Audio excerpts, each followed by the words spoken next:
Daasbooraan biyya kanaa hin jiru. Akka Dr. Shamoo Leencoo, akka Turaa Leencoo, Turaa Kadir, ijoolleen baay'eetu jira. Meeshaa birrii miliyoona 100 oliin lakkaa'amu tilmaamamu isaan nu kennanii kanneen galuu dhabuun kun salphinallee waan adda arganneeti nutti fakkaata dhugumaan dhugati waan kana isin dhuftanii arguu kanatti ergine waan ittiin fe'attan waan ittiin geejjibattan sadeeti abdii fi amantaa guutuudhaan illee waadaa gala.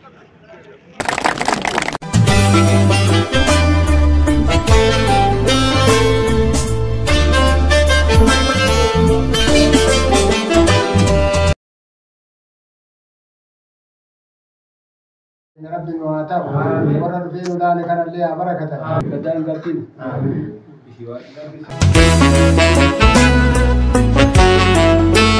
Tinaa Wayyoo jedhama.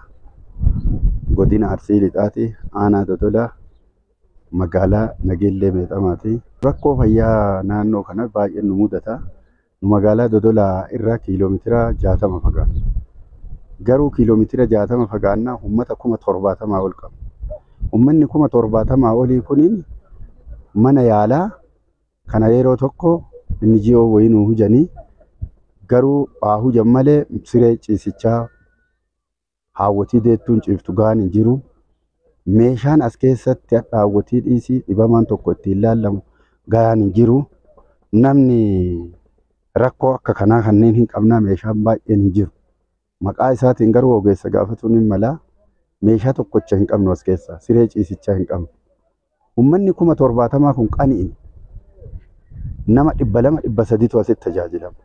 Miidhama guddaa qabna. Qaddoota agganaan adda haawwatii asii yoo fe'an karaa kanatti karaan kun korokonchi karaa kana irra karaan kun korokonchi isfaaltii yoo hin taane miidhama guddaa qabna. Haawwatii hedduu karaa kanatti darbu. Torbeen uduun duune luftu. Asitti dhiyaatanii isa dhi'oon wanti tajaajila kennanii fi tajaajila gayaa argattee qaddoota agganaan as hin jiru. Ogeessi adda gayaan meeshaa hin qabu.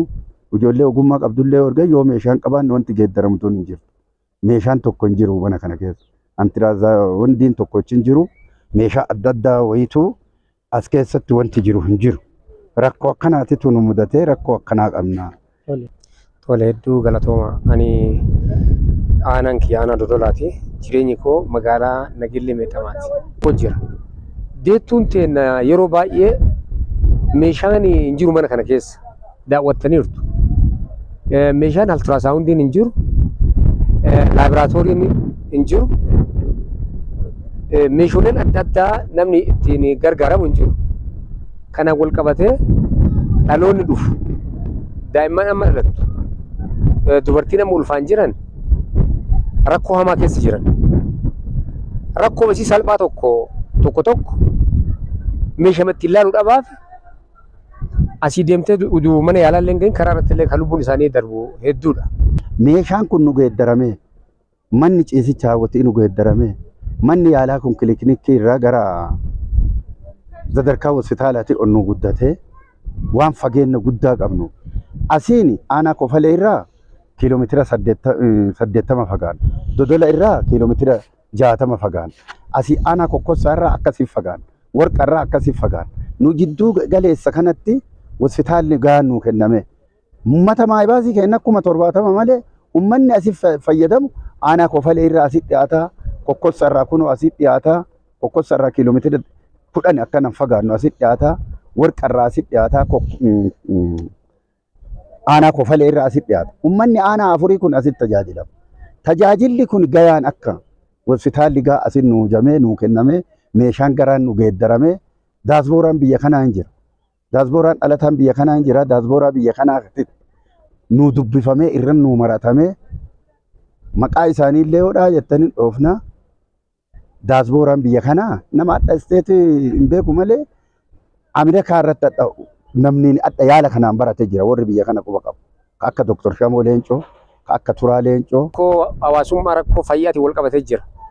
Amma dhaabbanni kun Ameerikaa irraa dhufee yoo waan tokkollee isin ergine waan ittiin fe'attan waan ittiin geejjibattan waan jedhullee ibsee ture.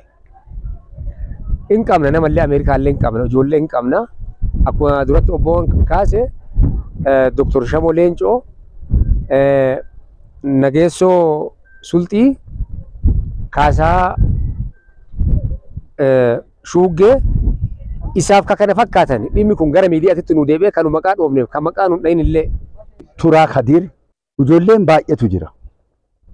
Ijoolleen baay'een maabaasii kanarraa achi waan jirtuuf dhiiraa dhalatti illee kunniin waan jiruuf kanneen nu gaafatanii dirjiitiin kun meeshaa gayaa nu qarqaaree yoo rakkoon geejjibaallee jiraatu uummata kanatti nu gaafatanii nullee aga tokko bakka buunee meeshaan gaa akka nu galu miidhama akkanaa qabna bakka turtu mana gayaa hin qabdu bakka ciisinsaa hin qabdu yoo deettu tara'an yoo mana kanattuu teettee harkuma ogeessaatiin deettu tara'an taan deessisaa taan jalaa baasan bakka xiqqoo tursiisan hin qabdu bakka raftii hin qabdu meeshooleen barbaachisuu qabu da'umsaan meeshooleen dhukkubsataaf barbaachisuu qabu meeshooleen istandardii isaa eeggate gugurdaan nu qarqaarame manni ciisichaa ka haawwatii kan namni dhibamu hiraftii itti godhatu sireen gaan nu hojjame nu gargaaramee akka nu deeggaranii kana amaanaa isin dhaamanna daasbooraa biyya keenyaallee amaanaa itti dhaabanna biraan nu geettanii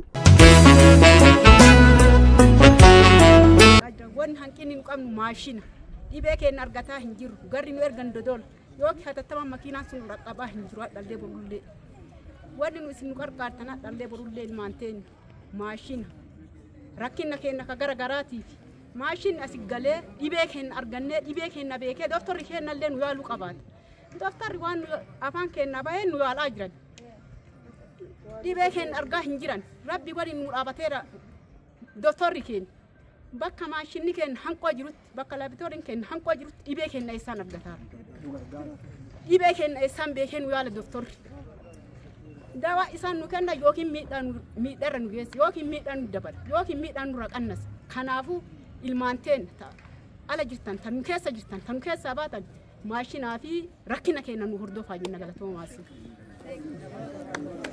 Maqaan kiyya Celloo Daaluu jedhama. Aanaa Dodolaati magaalaa Seeroftaa. Akka aanaa Dodolaatiitti maayibaasii kanatu guddaa. Maayibaasiin kilaastera Seeroftaa kun ganda 6 of jalaa qaba. Ganda 6 of jalaa qabu keessaa baay'inni uummataallee gara 80,000 kan naannoo saniin ta'a. Kana keessaa humni ogeessaallee hanqinni hin jira. Ogeessaallee armaan durallee iyyannee jirra. Meeshaan illee gahaan hin jiru jechuudha. Fakkeenyaaf waan akka laaboraatoorii innaa laalleetiin jenne waan akka raajii innaa laalleetiin jenne kunniinis keessatti hin argamu. Deettuun teenna yeroo ciniinsifatteetiin jettu asii fuudhamee gara Dodolaa fe'amtee deemti, gara Shaashamannee deemti. Dhibamaan keenyas akkasiin rakkoo garaagaraa kanarratti hin jira. Aja'amaanuu aja'amboodhama. Laahii gad aanaadhaa miidhamaa jira. Meeshaan gahaa miti, ogeessi gahaa miti, doktora nu barbaachisaa. Naannaha kanaa achi baatanii bakka mara baatanii yoo fidanii indigana asiillee riifeer godhanii hawaasaa deemanii asitti riifeeriin hin jiru. Meeshaan kun uduu nu guutamee uduu mootummaanillee miti mootummaanillee indigana abbaan qabeenyaa magaalaa kanaa fi magaalaa kanaan alal jirullee uduu nu gargaaranii uummata kana baraaranii uummanni kun uummata badhaa, uummata guddaa, uummata kabajamaa, uummata ammoo jijjiirama barbaadu, misooma barbaadu. Uummata kanatu miidhamaa jira. Miidhama kana karaa jiru maraan humni jiru martinuu deeggarsa uummata kanaa godhanii karaa uummanni kun karaa dhibee adda addaatii fi faalama adda addaa jalaa bahee ittiin uummanni kun jijjiiramu wayii uduu nu godhanii jijjiirraa barbaannaa kana amaanaa rabbii isiniin jenna. Uummanni uummata badhaadhaa, uummata guddaadhaa, uummata gara 800,000 laakkaa'amu. Uummata badhaa kana keessatti rakkoo gurguddaa qabna. Hawaasan Qoonxarii jedhama. Jiraata magaalaa Seeroftaati. Aanaa Dodolaa Godina Arsii Lixaa naannoo Oromiyaa jechuudha. Dhugaa dubbachuudhaaf sadarkaa hospitaalaatti bakki kun waan guddaadha. Uummanni baay'inaan waan jiruuf bakka biraatitti akka laallutti bakka naannoo uummanni naannoo kanaa gara miliyoona 2 jala ga'a. Uummata miliyoona 1tiif hospitaalli banama. Lafa gaarii qabnaa, lafa gahaa qabnaa, laftillee hin jira biyya kana keessa lafa guddatu jira. Sadarkaa hospitaalaallee odoo nuu dhufe maayee barbaachisaadha. Kun akka argitan. Warri aanaa akkasiin fudhadhee haa galatoomu isinillee galatoomaa isinillee galatoomaa. Nuti illee amma eegaawwan kan argine ilaacii kan argine jabaachuu qabna. Colorado in the United States. Maqaan kiyya Biraayanii Colorado biyya jedhamtu Ameerikaa keessaa dhufe. And I am a volunteer with Project Cure. Warra Project Cure jedhamu kanaan tola ooltummaa nama dalagu tokko. Our nonprofit collects donated medical supplies and equipment and then ships it around the world. Warri kunniin warra tola ooltummaan beekame meeshaa meedikaalaa kanneen biyya addunyaa kanarraa qooda. And I'm very, very happy to be here today in person to see the facilities and talk with people and find out what are the real needs for the community here.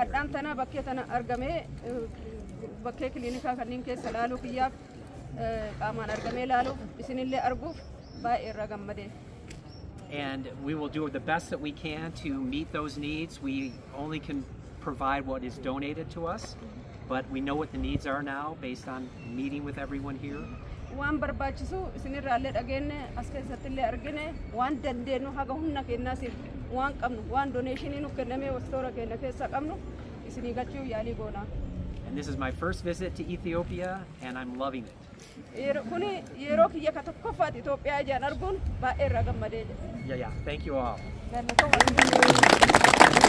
Akka dhaabattan ulfinaa fi kabaja maayibaasii seeroof taatiin isin gaafachuu barbaada. Anke Yunus Kadir Haji Korree jedhama. Nu jireenya keenya mana yaalaa kana irratti baay'ee hanqina guddaa qaba. Jireenya keessa manni yaalaa iddoo irraa qabatee seerofta katamaa fageenya irraa seerofta katamaa irraa qabatee gannata alantuu iddoo kana mana barumsaa kana tokkocha jira. Dubartiin deettuun teen rakkoo ulfaataa keessa jira. Maaliif dubartiin algaan qabanii teessoo irra ta'an meeshaalee gugurdaa antiraasaawundii ittiin ilaallamanii hatantamaan fala ittiin argatan tokko waan hin jirreef qaamni amma nu ilaaltan kun dhuftanii fala hatantamaan nu gootanii rakkoo irra dubartiin hedduu dubartiin lamaa dhufanii algaa tokkocha qabnu kanarratti dubartiin takkatti wotara kanatti deette teessoo kanarratti teessoo takkattiin algaa irratti deette takkattiin wotara kanatti deette hanqinarra rakkoo keenyarra namni falli kun rakkoo agana waan qabnu hatantamaan fala akka nu gootan qaamni kunillee isin galateeffannaa dhuftanii nu ilaaluu keessaniifu baay'ee itti gammanna akka waan adda arganneeti nutti fakkaata dhugumaan dhugati waan kana isin dhuftanii arguu kanatti rakkoolee ulfaataa qabna maaliif maashinoota kanarra maashinaan laallamee namni dhibee isaa argatee dawaa argatee fala waan ittiin deemu kana dhabuuf marfemaan waraananii maashinii laallamu marfemaan waraananii tilmaamumaan dawaa nuu kennuudhaan yoo argame dawaa san nuu kennanii itti fayyadamna meeshaaleen gugurdaan antiraasaawundiin wanni hundi isaa waan hin galle rakkoo kana qabna.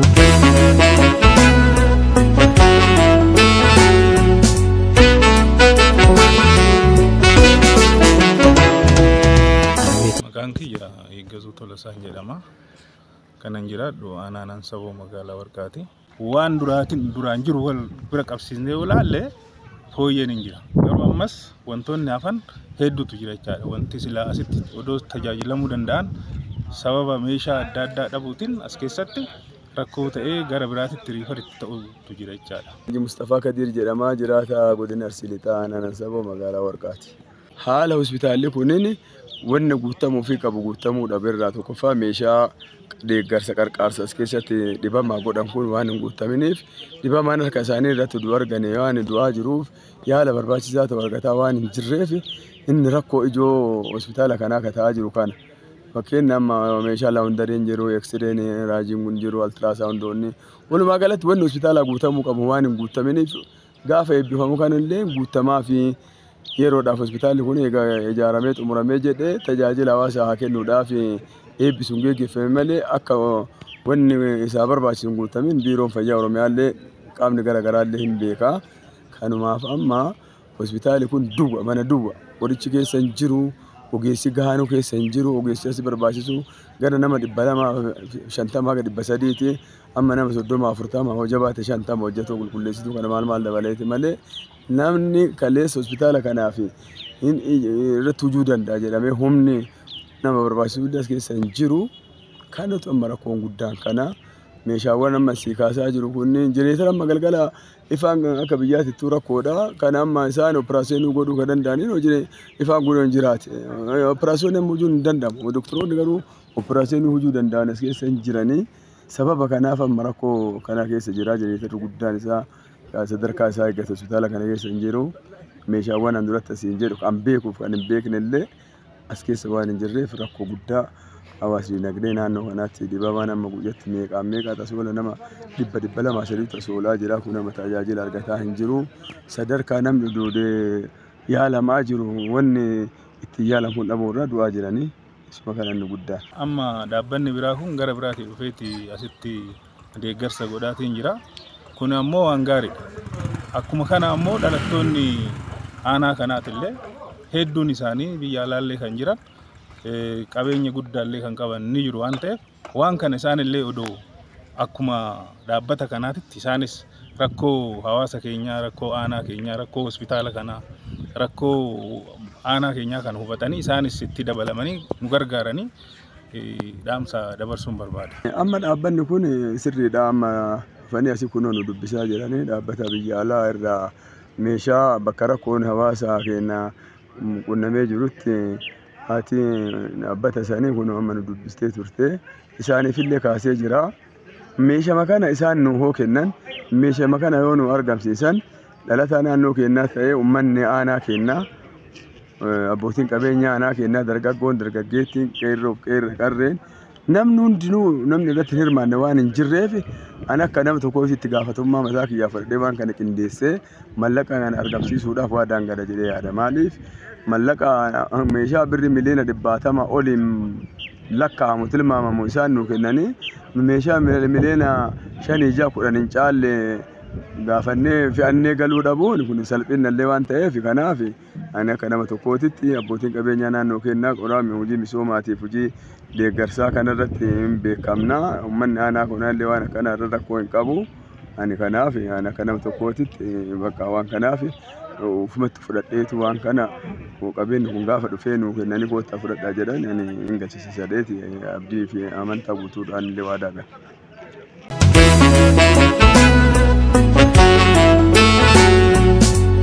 Keessoo isaatitti hanqina guddatu keessa jiru.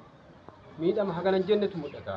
Asirratti ganda keenya kana buufata keenya kana irratti hawaasni qoricha gahaa bu'ammaa filiiwwan keenya tuqan argataa jiranii jeettu yoo ay dhuftu kunuunsa gahaan argattu yoo ay dhuftu manni ciisaa yookiin siree takka lama fa'a sunu waliin geettu jeettu lama yoo bira dhuftuu rakkatanii ogeessummaan illee yeroo gahatu dhufaa yeroo injijjiiramaa nurra dhaabanii ni sosocho'aa walii gad meeshaan gahumsaan qabuntu jirra keessa meeshaan maashinaan qabanii laaboraatoorii dhiiga laaloo hin jira manni ciisinsaa illee hin hanqata baay'ee rakkoo haganan jenne qaba gandi buufanni kun.